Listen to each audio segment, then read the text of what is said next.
So hello everyone, welcome back to another video. Myself মানুষ and you are watching Swapni real estate. আজকের যে প্রপার্টিটা আপনাদের দেখাবো এটা হচ্ছে কলকাতা এয়ারপোর্টের কাছাকাছি। অনেকেই আছে যে প্রপার্টি চাইছেন 1 কোটি, 1 কোটি 10, 1 কোটি 20 মধ্যে। তো তাদের জন্য এই প্রপার্টিটা হচ্ছে বেস্ট। জাস্ট আপনার সামনের রাস্তাটা বুঝতেই পাচ্ছেন, একটা গাড়ি সামনে দাঁড়িয়ে আছে, বড় গাড়ি, তারপরেও কতটা বড় রাস্তা, মানে 16 ফুটের রাস্তা পাচ্ছেন। 1.25 কাঠা টোটাল জমি, আপনার সলিড জমির মধ্যে কিন্তু এই বাড়িটা আছে, যেটা আপনার কর্নার প্লটে পাচ্ছেন। চারিপাশ থেকে দেখাবো বাড়িটা। তো চ্যানেলে যারা নতুন এসেছেন অবশ্যই চ্যানেলটি subscribe, bell icon press, like এবং সাবস্ক্রাইব করতে অবশ্যই ভুলবেন না। এটা হলো মেন রাস্তা, এটা হলো আপনার ব্যাক সাইডটা আছে দেখুন, এটা হলো রাস্তার পোর্শন। এটা হলো আপনার কলকাতা এয়ারপোর্টের কাছে কৈখালি এরিয়াতে পড়ছে। জাস্ট কলকাতা এয়ারপোর্ট থেকে আপনার জাস্ট উইদিন 1.4 ইয়া 1.5 কিলোমিটারের মধ্যে পড়ছে। এখান থেকে আপনার চিনার পার্কের ডিস্টেন্সটাও খুব কাছে, জাস্ট 1.4 1.5 এর মধ্যে। এখান থেকে বাগুইহাটি আপনার উইদিন 3 কিলোমিটারের মধ্যে পড়বে। এটা হলো ফ্রন্টটা, এটা হলো একটা গ্যারেজ পোর্শন আছে দেখতেই পাচ্ছেন, বড় গ্যারেজ, মানে এরকম গাড়ি আপনি সামনের দিকে রেখে দিতে পারবেন। এটা হলো মেন এন্ট্রান্সটা হচ্ছে বাড়িটার।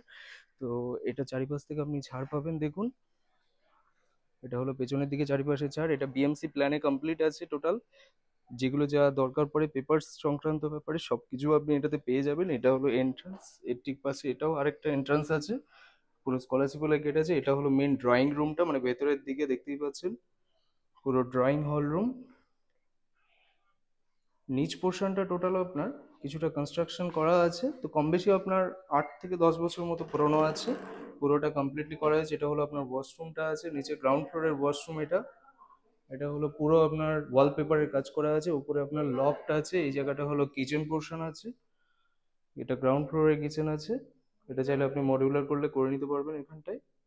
আর নিচে এই জায়গাটা হলো একটা বড় মাস্টার বেডরুম হিসেবে আপনি এটাকে ইউজ করতে পারেন, বা আপনি ডাইনিং, এখানটা আপনি যদি মনে করেন যে ড্রয়িং রুম হিসেবে বা আপনি গেস্ট রুম হিসেবে এটাকে আপনি ইউজ করে নিতে পারবেন।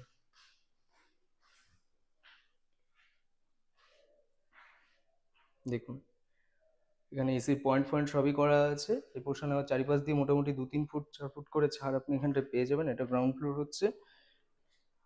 এই সাইডটায় হলো আপনার মিটার বক্স লাগানো আছে, রিজার্ভার কমপ্লিট আছে এখানটায়, আপনার বিএমসি প্ল্যানে যে আপনার কমপ্লিট আছে। এবং এখানটায় হলো আপনার যে লাইনটা করা আছে জলের লাইনটা, সেটা হলো আপনার 4 টাইমস কি 5 টাইমস মতো ওয়াটার আপনি এখানটায় পেয়ে যাবেন, যেটা হলো আপনার মিউনিসিপ্যাল কর্পোরেশনের যে জলটা আছে সেটা আপনি পেয়ে যাবেন এখানটায়। এখানে পুরো টাইলসের কাজ করা, ওয়ালে ওপর থেকে নিচ পর্যন্ত পুরোটাই টাইলসের কাজ করা। এটা হলো মেজারেন ফ্লোরটা আছে দেখতে পাচ্ছেন, এটা মেজারেন ফ্লোর রুমটা আছে, যার নিচে হলো আপনার গ্যারেজটা আছে। গ্যারেজটাও ভালোই বড় আছে। এটা হলো মেন রাস্তার ভিউটা আপনি এখানটায় পাচ্ছেন। আর এটা হলো আপনার ওপরের দিকে, মানে ফার্স্ট ফ্লোরের দিকে এখন যাচ্ছি, যেখানে হলো আপনার 3-3টে বেডরুম সহ আপনি এখানটায় দেখতে পাবেন। তো এই জায়গাটা হলো আপনার মানে মেন রুমটা, এটা হলো একটা মাস্টার বেডরুম, যেটার সাথে একটা বড় কিন্তু আপনি ব্যালকনিও কিন্তু খুব সুন্দর একটা ব্যালকনি পেয়ে যাবেন। এটা হলো রুমের লুকটা দেখুন, এসি ফেসি সব লাগানো আছে এখানটায়, দুদিকে দুপাশে বড় জানলা আছে। এটা হলো আপনার রোড ভিউটা, মানে ব্যালকনি সহ পাচ্ছেন এই মাস্টার বেডরুমটার সাথে। যেহেতু কর্নার প্লট, তো অনেকটা স্পেসিয়াস আপনি এখানটায় পেয়ে যাবেন। এসি পয়েন্ট লাগানো আছে এখানটায়। হলো আপনি যদি মনে করেন আপনি আলমারির কাজটা করে নিতে পারবেন। এই জায়গাটা হলো আপনার একটা কিচেন করে নিতে পারবেন, এই জায়গাটা কিচেন পোর্শন। এই জায়গাটা হলো আপনার একটা ওয়াশরুম, প্লাস আপনি এই জায়গাটা যদি মনে করেন এখানটা ড্রেসিং রুম হিসাবে এই জায়গাটা ইউজ করে নিতে পারবেন। এটা হলো আপনার ওয়াশরুমটা হচ্ছে, উপরে লফট আছে। পুরোটাই নতুন কনস্ট্রাকশন, বেশি পুরনো নয়, জাস্ট 5 to 6 ইয়ার্স মতো পুরনো হবে, মানে উপরটা পুরো তৈরি করা হয়েছে। আর নিচ পোর্শনটা মোটামুটি 10-12 বছর এরকম পুরনো আছে। এটা হলো আপনার আরেকটা বেডরুম বা ড্রয়িং রুম, যেভাবে খুশি আপনি এটাকে ইউজ করতে পারবেন, যেটার উপরে অনেকটা লফট আছে, যেখানটা আপনি অনেকটা জিনিসপত্র কিন্তু রেখে দিতে পারবেন।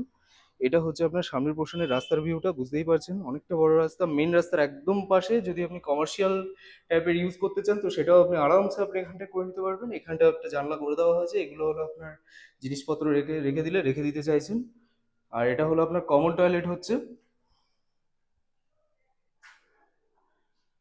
তো এটা আপনার ওয়াশরুম হলো, তো দুটো ওয়াশরুম আপনার এখানটায় দেখিয়ে দিলাম। যেটার পাশে হলো এই রুমটার সাথেও আপনার একটা অ্যাটাচ ব্যালকনি আছে, এই রুমটার সাথেও একটা অ্যাটাচ ব্যালকনি, এখানে একটা ওয়াশরুম ছিল, কিচেন হলো। আর এটা হলো আরো একটা বেডরুম, টোটাল 3-3টে বেডরুম কিন্তু এখানটায় দেখে নিতে পারলেন ওপরের দিকে।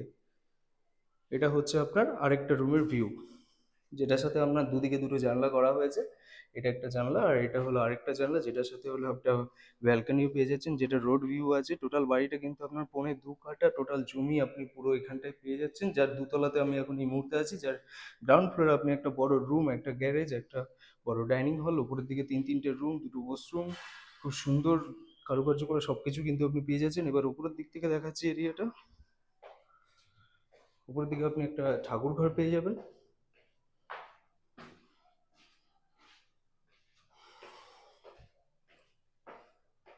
তো এটা হচ্ছে আপনার টপ ফ্লোরের দিকে আছে, যেখানটা হলো আপনি একটা ঠাকুর ঘর পেয়ে যাচ্ছেন দেখুন। আর এর ঠিক পাশে হলো ওপেন টেরেসটা আপনি আছে। এখান থেকে জাস্ট আপনার দূরত্ব হচ্ছে চিনার পার্কের জাস্ট উইদিন 1.5 কিলোমিটারের মধ্যে পড়ছে। এখান থেকে কলকাতা এয়ারপোর্টের ডিস্টেন্স হচ্ছে জাস্ট আপনার উইদিন 1.5 থেকে 1.7 কিলোমিটার মতো ডিস্টেন্সের মধ্যে হচ্ছে। খুবই ভালো পজিশন, 211 রোড আছে পাশে। আর এটা হচ্ছে আপনার পুরো কর্নার প্লটের মধ্যেও পড়ছে। এর পর্চা, খাজনা, ট্যাক্স, মিউটেশন, বিএলআর যেগুলো লাগবে সেগুলো সব আপনি পাবেন। লোন অ্যাভেলেবেল আছে। কর্নার প্লট, বাড়ির সামনে আপনি ওপেন গাড়ি রাখতে পারবেন, প্লাস একটা কভার পার্কিংও আছে, তো সেটাও আপনি পেয়ে যাবেন। পুরো ওপেন রাস্তার উপরে দেখুন কতটা সুন্দর বড় চওড়া রাস্তা, সামনেই হলো আপনার মেন রাস্তা আছে। এই পজিশনে হলো চিনার পার্ক পড়ছে, আর পেছনের দিকে হচ্ছে আপনার এয়ারপোর্ট পড়ছে। খুবই ভালো পজিশন আছে। আর বাড়িটির প্রাইস নিয়ে যারা জানতে চাইছেন, এটার প্রাইস রাখা হচ্ছে 1.10, মানে 1,10,00,000 টাকা আস্কিং আছে। কিছু নেগোসিয়েশন অন দ্য টেবল, কিছু করে দেওয়া হবে। বাড়িটির লোন ফোন সব অ্যাভেলেবেল আছে। আর এরকম এয়ারপোর্টের পাশাপাশি এত সুন্দর একটা প্রপার্টি দেখতে হলে অবশ্যই আমাদের চ্যানেলের সাথে জড়িত থাকুন, আর লাইক করুন, সাবস্ক্রাইব করুন এবং আমাদের সাথে জড়িত থাকুন এরকম প্রপার্টি পাওয়ার জন্য। তো টাটা, বাই বাই, ভালো থাকুন, সুস্থ থাকুন।